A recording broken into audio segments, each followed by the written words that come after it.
Genunchii se înmoaie de scufuz, ochii mei albaștri te-au vrăjit.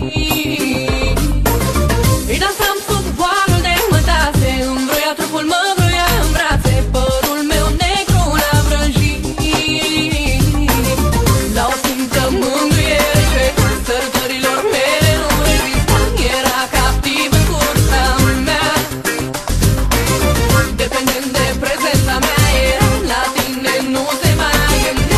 Erau nopți când tu plângeai, iar el buzele mele de foc le săruta.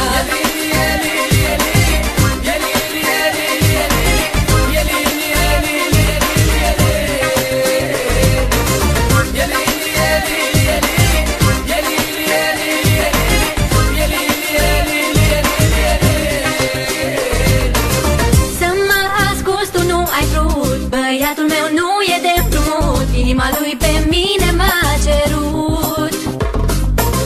Blondă cu ochii negri vrea să fie acasă când o sună seara, să fie sexy chiar și